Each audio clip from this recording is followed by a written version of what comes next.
If you're a CEO, manager, or executive, you may not realize that your body language may be affecting your bottom line. Well, my guest today is an expert in leadership physiology. Cheryl Pomer, welcome to the show. Thank you very much, Kristen, for having me. So what exactly is leadership physiology? Well, I discovered that the secret to dramatically improve leadership in business today is physiological. And what I mean by that is there's both an intellectual and physical component to leadership. And the most successful business leaders today understand the importance of their physiology and their leadership. They know that their customers, their employees, competitors, and even financial analysts are judging them based on a subjective perception of their presence, their power, their control, their confidence, and the way they're projecting influence. Cheryl, this sounds like it goes way beyond first impressions. Absolutely, absolutely. Now, initially within the first 4 seconds, that judgment will be made for the most part. But then it goes deeper into the other performance aspects of leadership physiology, the functionality around speed to money, for energy and your team and yourself, and for the power, the control, and the influence that the leaders need. And that's all deeply rooted in the physiology. And our leadership training programs tend to focus on the intellectual, where this is an integration of the intellectual as well as the physicality. Now, this is not something that someone would easily understand and identify. I mean, you're clearly an expert in this. What is your background personally? Personally, I am experienced in all 4 segments of the health, wellness, and fitness industry, as well as an entrepreneur, and spent some time in Fortune 500 companies. So what I was able to identify is that the employees and the leaders are stressed out. We're not finding the engagement that we'd like to see. The productivity is down. And then from my background in corporate wellness, as well as fitness and movement therapy, realized that there was a disconnect. But we now have, with the new neuro and new anatomy performance science, a way of bridging that into the 21st century. And I've spent many years working with a number of doctors, researchers, and authors of the new anatomy and neurology. So it's really exciting to bring this whole system synthesized to really help our leaders move and walk the talk for the 21st century. So if someone also wants to be a leader, you know, say you're in a business and you're on the rise, you want to be recognized as that person, you know, marked for success. Is this important for them as well? Oh, absolutely. If you're interested in climbing the corporate ladder, or you want to be recognized as the top choice, the #1 choice, because that is where it is all about, is you want to get that competitive edge to be recognized as the person that they want to do business with, because that will lead to the customer loyalty, that will also lead to keeping your top talent, etc., because that is very expensive for companies right now, affecting the bottom line. And it's not always the cash that they're able to revenue, but it's the losses they're incurring by not being able to have that right energy and productivity in their businesses today. You know, when I think about leaders, you know, I think we're sitting at our desk, we're going over our papers, you know, we're working on our computers, and it's easy to forget things like posture. So how does leadership physiology go beyond just, you know, keeping our shoulders back while we're working on our computer? Well, that's a very good point. Actually, we have 3 forces that we're dealing with right now that's affecting our power. And we must remember that force succumbs to power. Right. So we have stress, which is affecting our performance. No one has any stress, right? Now, this is interesting because we have to distinguish where we're all stressing out about our stress. And this is what I found in Wellness Corporation. I thought, well, this isn't working. I'm too stressed. I'm very stressed that I'm stressed. But I think that that's right. Yes, true. And what we have to recognize is that there is eustress and distress. And eustress is like what we are engaged with when our schedules are tight and we're going. But it's not affecting us in a negative way. It's energizing us. But then you have to really watch to see when eustress becomes distress. Or if part of your team is operating under eustress, everybody's okay, but some are running over into distress. So within our program, we have the guidelines and parameters so we can keep an even keel on board with the stress. So nobody runs into that burnout, and that's really what the leaders have to look out for, is keeping their team members and themselves from burning out. So what are the signs that maybe you're in distress versus eustress? Just give us one or two of them. Oh, that would be not sleeping well, okay. And more of the anxiety disorders that you might be experiencing, obviously high blood pressure, inability to interact successfully with your family, you're coming home, you're not able to sort of wind down and separate from that, and getting more into sort of the rapid breathing and the headaches, the lack of focus, the depression. And shall we go on? Sounds like any of you, so right? any one of these, you know, they're really, everybody is going to react differently. And interestingly enough, many male executives that were surveyed, the majority of them are not even aware when they are depressed. So they're trying to draw a little bit more attention. Women tend to be a little bit more responsive to being a little bit more proactive. But for men today, that's a big problem in the executive world, is just recognizing that. So you really, within our program, we give you a variety, and you can go through that checklist, check in with yourself, and check in with one another, because there may be that moment that someone will share, and it's a matter of looking out for one another as well, and that's what a team is. So Cheryl, in your expert opinion, why do you think it is that men, more than women, don't recognize that they're simply stressed out? Well, I think women have traditionally they experience more stress. So there's been more attention given to female stress within the medical arena, and that men tend to, you know, just keep marching, you know. The stoic. Forget it. Yes, exactly. That stone face. The should and the ought to, and I'm going to keep going, and would tend to ignore it. And not until potentially and unfortunately they can present with some pretty serious situations, the chest pain, the high blood pressure, etc. And just unfortunately a real erosion in their life with their families, with their friends, and life should be enjoyed. And it's possible in the corporate world, in your busy business, to have a lot of fun. And of course, the one thing that we have to introduce into our work is more fun. Neurologically, if we're looking for change in our organizations, which is a big challenge for companies right now, the failure rate for successful change initiatives is 74%.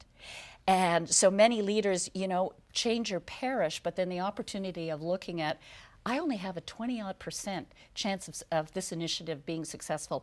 In part, it's because there is a physiological response as soon as we say change. So all of this, again, is addressed in the program. So let's talk about your program. Yeah. What is it called, and what are some of the things that it addresses? Well, it is a leadership physiology systems, okay. And it's a 100 times peak performance coaching model. And what we do is we work with executives and entrepreneurs, and we spoke about the control, power, influence, speed, energy, and we strengthen these components much the same way that a professional trainer would with a professional sports personality in their own sport for peak performance. So we train them to be peak performers in business and become healthier.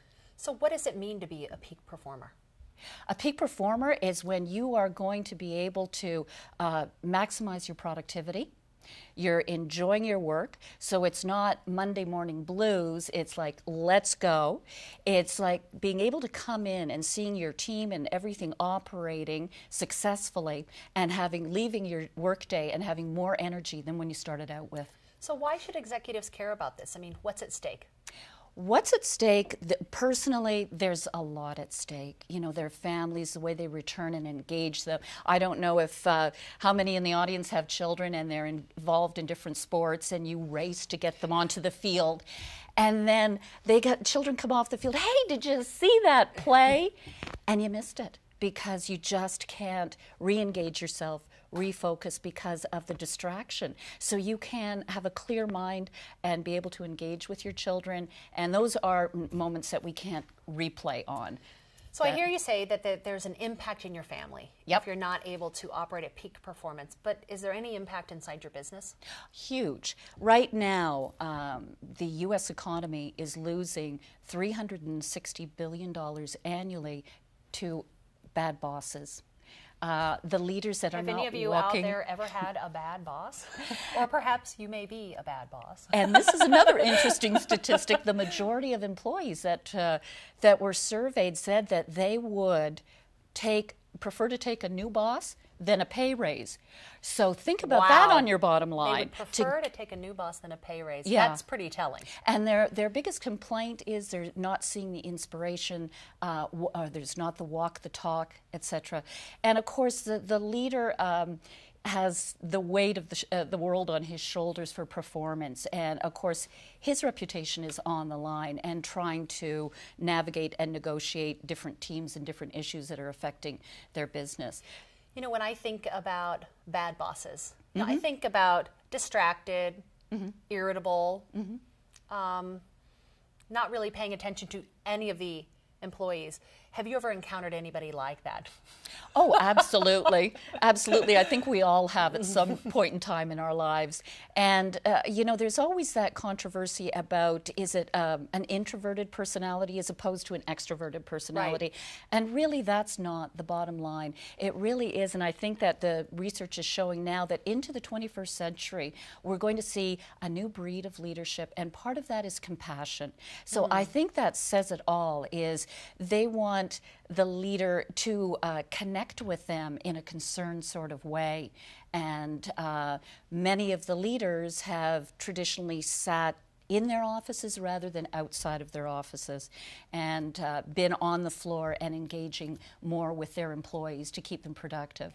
You know, compassion is not a word that you think you would hear inside a leadership conversation, especially when you're talking about employees and bosses. You know, you think of, you know, I'm the boss, toe the line, this is the way it's going to be. And what I hear you talking about is now we're moving into an era of compassion, collaboration, and more of a community. Correct. Is that accurate? Yes, actually. And that is the essence of a team. When you think about, I don't know who watches NHL, but we had a fabulous Super Bowl in college season, if I might say so myself. And when you see how these teams play to get to that peak level and to be the champions on the field, and this is what we need to bring into our businesses. And might be a little bit more playful as well and compassionate. There, again, with the electronic revolution, and everybody is so engaged with their technology, and the technology is not going away. But I think that we can find more positive ways to balance being ourselves as human beings and relating to one another, etc., and working positively with electronics. And of course, the electronics is what is structurally affecting us. When we get back to the physiology and we're talking about, you know, we want you to own your space, and many leaders perceive leadership as just leading a business meeting. But in leadership physiology, it's more than that. It's how you walk down the hall. It's how you talk on the phone, because that is projected. People can tell on the opposite side of the phone if the leader's like this and unengaged, because it does affect your tonality, etc. So, okay, stop for just a minute. Okay. How should we talk on the phone? Let's pretend we have our phone. So we can't talk like this?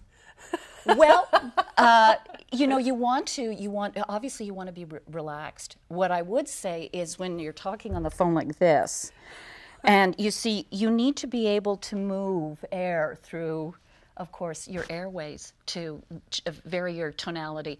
And when life gets difficult, we tend to come up into our ears. So then we've got the stress, and we're talking into the phone, and it's just, you see how my voice deepens, and it's sort of not, and then if I open up, and that's a big part of it, is the electronic revolution is bringing us very closed. And we have to think, your heart is here. So if I am sitting and working here, and I'm using a strategy of deep breathing, which we often use, it's pretty difficult. unless you, and then of course we get the strategy of, well, pull your shoulders back because we're sitting like this. And unfortunately, we've got a lot of myths going on. And this one's always fun, the traditional pull your shoulders back. Yeah. Well, if I'm forward in space, my head is dropping down here. If I correct it by pulling my shoulder blades together, my head is still forward. Right. So it's actually finding the length. Yes, and getting into that structural alignment and yeah, facilitating, and allows you to facilitate using your neurological system more effectively as well, because that is the integrity of the system to be able to communicate. Cheryl, so as a leader, are you saying that we're on stage all the time, and what exactly does that look like? Yes, absolutely. You know, we're always being observed. And what I want the leaders to be is more intellectually aware of their physical presence at all times in their business. And so they're mastering that and becoming more aware, and that way they're being more present to some of the corrections that they need to make. And then working within the program, we give them the principles, we give them the techniques, and we give them the tactics. And this is what is happening is we're focusing on intellectual property more for the executive, and the physicality part is not specific enough for what they need, but now we have it within this particular program, and that will allow them to change their presence and influence those, the customers, and keep their top talent, improve, sustain profits, and enjoy better business results. Wonderful. Cheryl Pomer, thank you so much for being here with us today. Thank you.